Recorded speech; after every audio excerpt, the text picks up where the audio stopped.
नमस्कार, आप देख रहे हैं न्यूज 24। मैं हूं शीतल राजपूत। यूपी की सत्ता बरकरार रखने के लिए बीजेपी ने अपनी पूरी ताकत झोंक दी है। केंद्रीय गृह मंत्री अमित शाह आज मथुरा की गलियों में पैदल घूमे।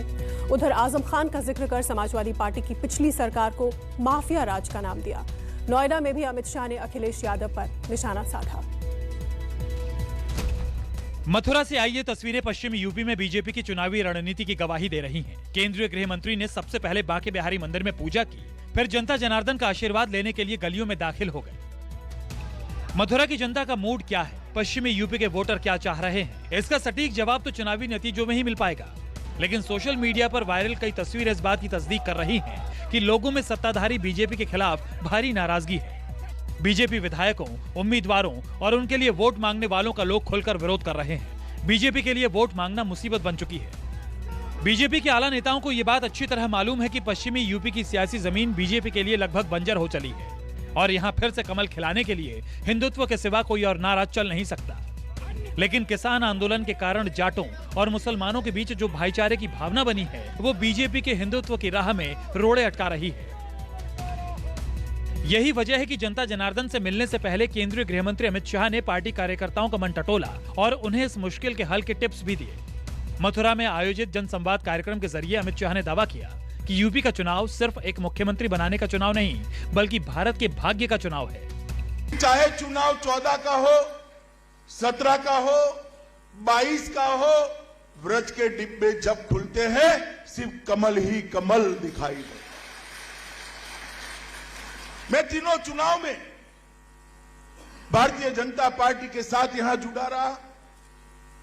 2013 में मैं यहां प्रभारी बनकर आया था। 14 में चुनाव हुआ। उत्तर प्रदेश ने मन खोलकर भोले शंकर की तरह मोदी जी की झोली वोटों से भर दी। ये यूपी के चुनाव को विधायक का चुनाव मत समझिए, किसी को मंत्री मुख्यमंत्री बनने का चुनाव मत समझिए। उत्तर प्रदेश का चुनाव आने वाले देश में भाग्य का, भारत के भाग्य का निर्णय करने वाला चुनाव। यूपी देश का सबसे बड़ा सूबा है। सबसे ज्यादा विधायक और सांसद इसी सूबे से आते हैं। इस लिहाज से यूपी के चुनाव की अहमियत जग जाहिर है और इस लिहाज से अमित शाह का यह कहना भी गलत नहीं कि यूपी का चुनाव भारत का भाग्य तय करने वाला है।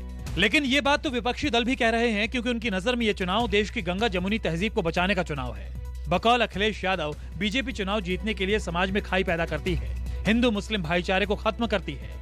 लेकिन शाह की माने तो योगी सरकार ने सिर्फ और सिर्फ गुंडा राज खत्म किया, माफिया राज खत्म किया।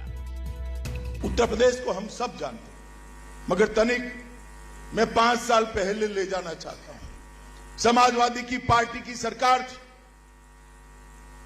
गुंडा राज था या नहीं था बताओ भाई, जरा जोर से बोलो, था या नहीं था?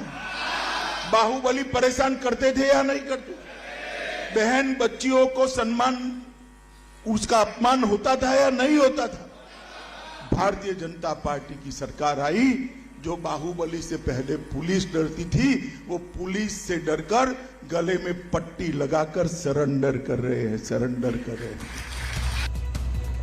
यूपी में अपराधियों पर कार्रवाई तो हुई। समाज का एक बड़ा तबका इस बात को कबूल करता है कि योगी राज में कानून व्यवस्था दुरुस्त हुई। लेकिन इसके उलट एक बड़ा तबका ये भी मानता है कि अपराधियों और माफियाओं पर होने वाले एक्शन में भी पक्षपात होता है। कुछ नामों को जोर शोर से उछाला जाता है, जिससे समाज में धर्म के आधार पर ध्रुवीकरण मुमकिन हो और बीजेपी चुनावी वैतरणी पार कर जाए। मथुरा में अमित शाह ने जिन आजम खान का नाम लिया, वो मुकदमों के कारण अब तक जेल में बंद है। अमित शाह का दावा है कि आजम खान के गुनाहों की दास्तान इतनी बड़ी है कि कानून की धाराएं भी बौनी हो गई।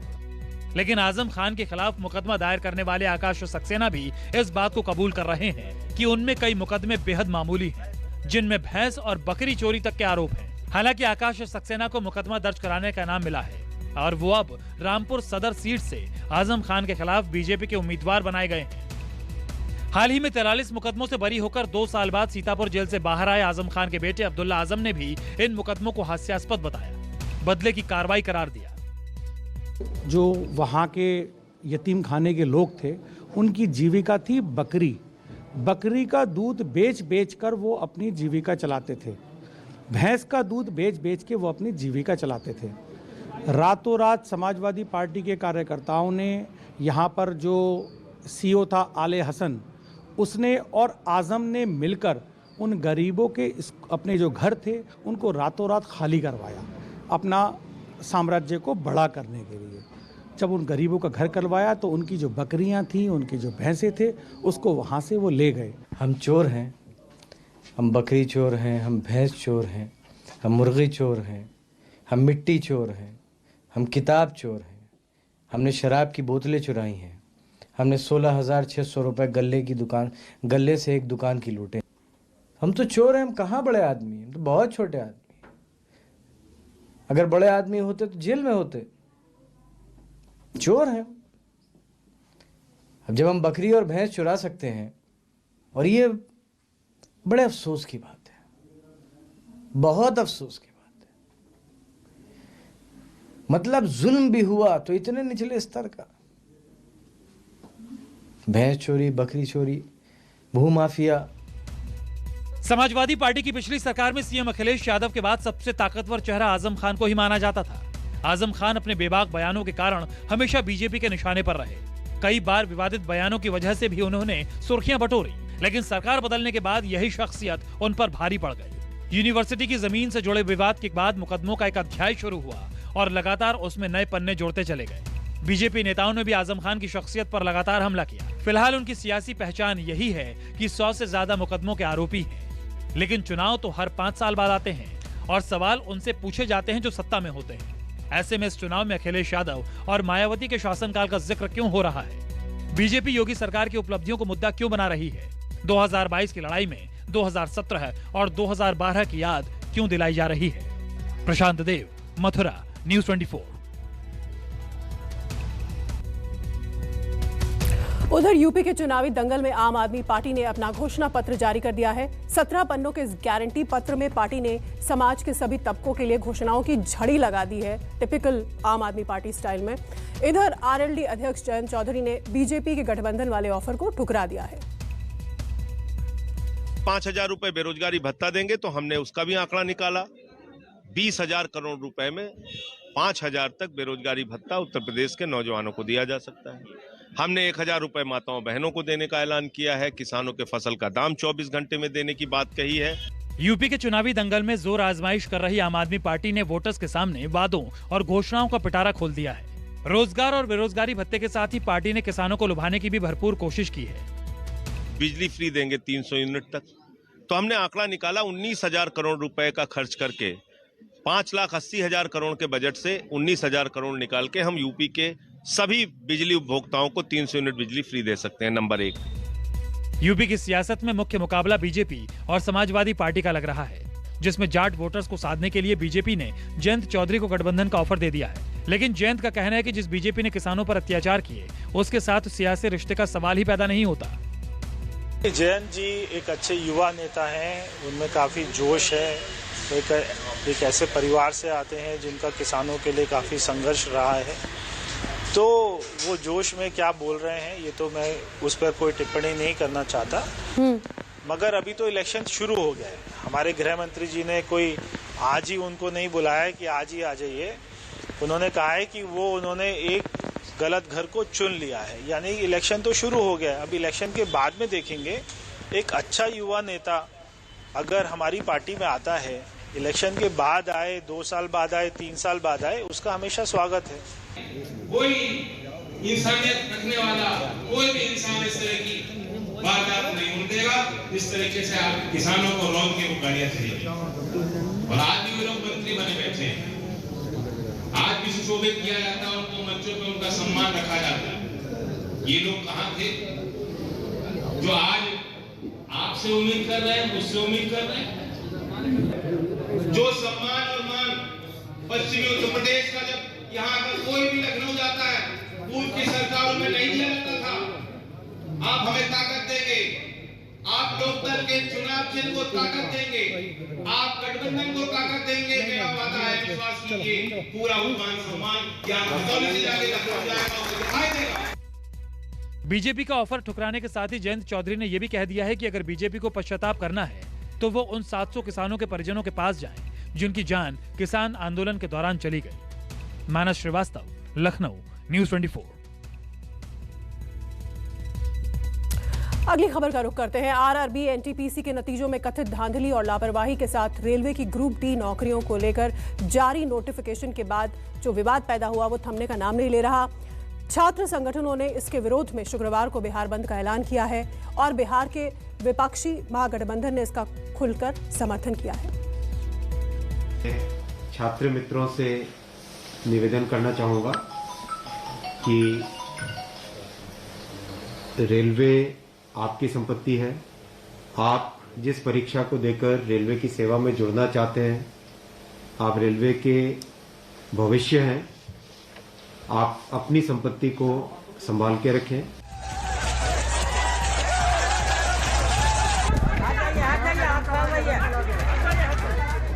बुधवार को रेल मंत्री अश्विनी वैष्णव की इस अपील के बाद छात्रों के गुस्से की आग थम गई। तोड़फोड़, आगजनी और हिंसा पूरी तरह बंद हो गई। लेकिन गिरफ्तार प्रदर्शनकारियों के बयानों का हवाला देकर बिहार पुलिस ने पटना के कोचिंग संस्थान चलाने वाले जाने माने शिक्षकों पर शिकंजा कसना शुरू कर दिया।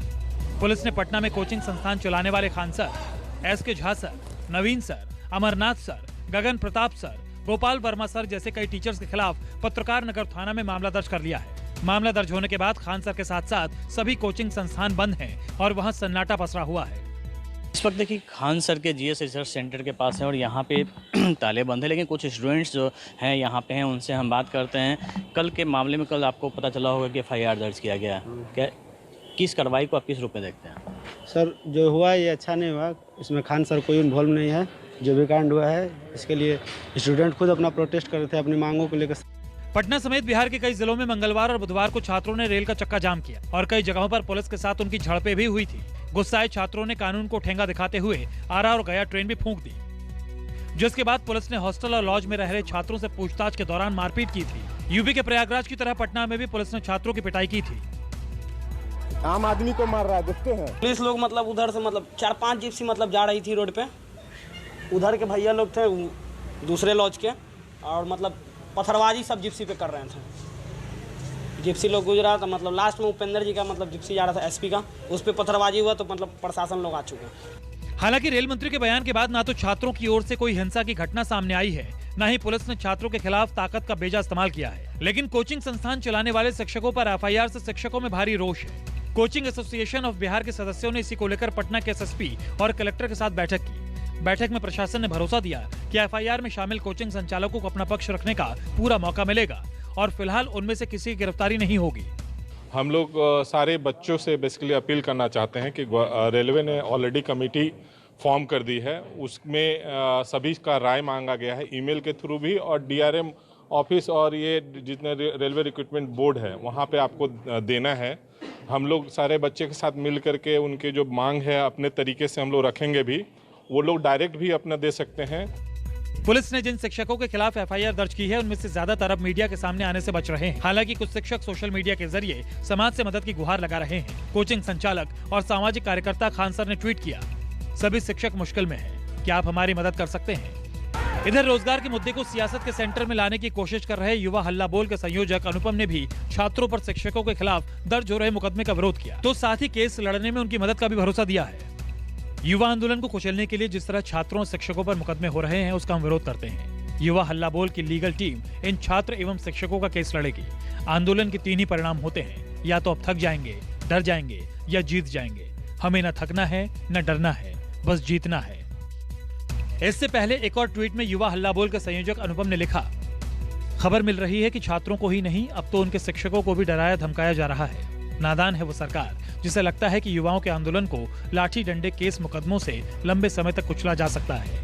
आप निडर होकर शांतिपूर्ण ढंग से रोजगार की लड़ाई लड़िए। रोजगार के मुद्दे पर छात्रों के बवाल के बाद बिहार की सियासत भी उफान मार रही है। विपक्षी महागठबंधन को बैठे बिठाए सरकार के खिलाफ एक बड़ा सियासी हथियार मिल गया है। महागठबंधन में शामिल सभी दलों ने 28 जनवरी को छात्रों की तरफ से बुलाए गए बिहार बंद का बिना शर्त समर्थन कर दिया है, तो लगे हाथ उनके संघर्ष में सड़कों पर उतरने का भी ऐलान कर दिया है। जहाँ जैसी स्थिति होगी, मूल समर्थन तो आप सुन ही रहे हैं, लेकिन घर का नौजवान सड़क पर चलेगा और उसके अभिभावक इस बिहार में राजनीति करने वाले लोग के सामने ही सरकार का दमन चलता रहेगा। छात्र के आंदोलन ये कोई राजनीतिक दल का आंदोलन नहीं है, छात्रों के जायज मांग के आंदोलन हो रहा है, उस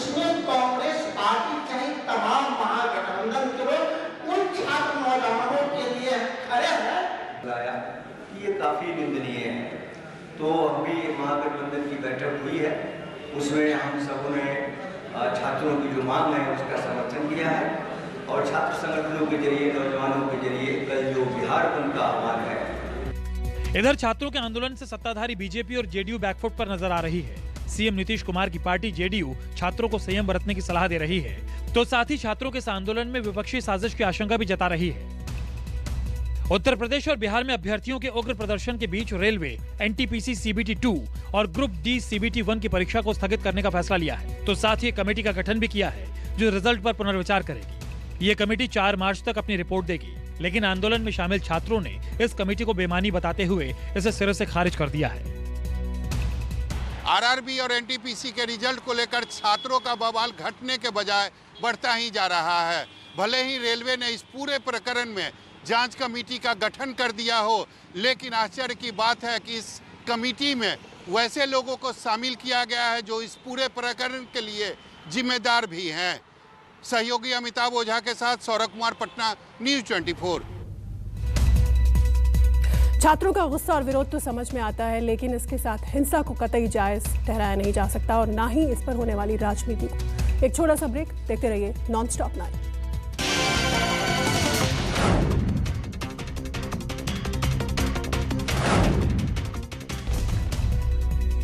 आप देख रहे हैं नॉनस्टॉप 9। Welcome back. पंजाब में कांग्रेस का सीएम का चेहरा कौन होगा, इस सवाल का मुकम्मल जवाब आज भी नहीं मिल पाया। हालांकि राहुल गांधी ने यह जरूर कहा कि अगर पंजाब के लोग सीएम का चेहरा मांगेंगे तो पार्टी के कार्यकर्ताओं से पूछकर इसका ऐलान भी कर दिया जाएगा। अमृतसर से आई ये 4 तस्वीरें पंजाब में कांग्रेस के सियासी समीकरण की तस्दीक कर रही हैं। राहुल गांधी ने सबसे पहले सिखों के पवित्र स्थल स्वर्ण मंदिर में मत्था टेका, फिर हिंदुओं के आस्था स्थल दुर्गियाना मंदिर में दर्शन किए, तो साथ ही दलितों की आस्था के केंद्र भगवान वाल्मीकि मंदिर में भी हाजिरी लगाई। सिखों, हिंदुओं और दलितों के आस्था स्थलों के साथ ही राहुल गांधी ने स्वतंत्रता आंदोलन के कुर्बानियों के प्रतीक जलियांवाला बाग पहुंचकर शहीदों को श्रद्धांजलि दी। अमृतसर में राहुल गांधी ने सूबे के कांग्रेस नेताओं के साथ लंगर का प्रसाद भी खाया। कांग्रेस पार्टी चाहती है और कांग्रेस पार्टी का कार्यकर्ता चाहता है और पंजाब चाहता है, तो फिर हम चीफ मिनिस्टर का निर्णय आपके लिए ले लेंगे। कैसे लेंगे? अपने कार्यकर्ताओं से पूछकर,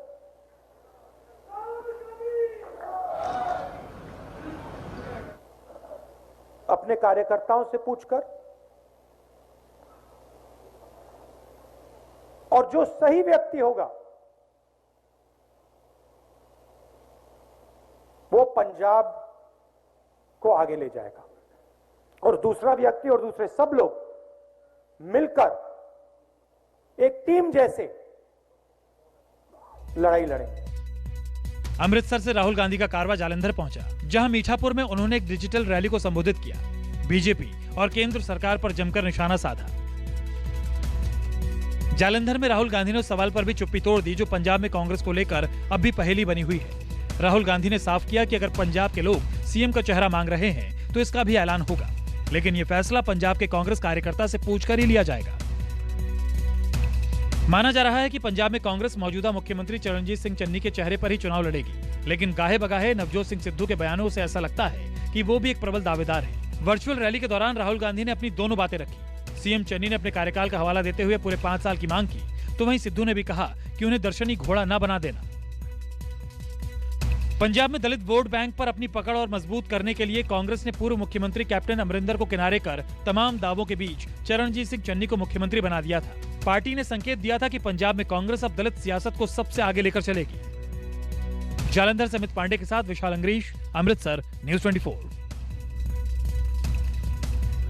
पंजाब और पंजाबियत की बात करने वाले सिद्धू या फिर कांग्रेस का दलित चेहरा चन्नी, कौन होगा सीएम का चेहरा, देखना बेहद दिलचस्प होगा। एक छोटा सा ब्रेक, देखते रहिए न्यूज़ 24।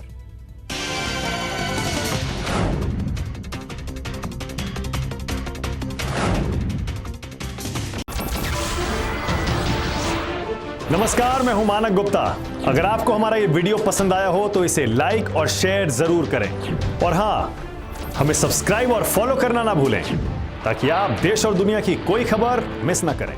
तो जुड़े रहिए हमारे साथ और देखते रहिए News 24।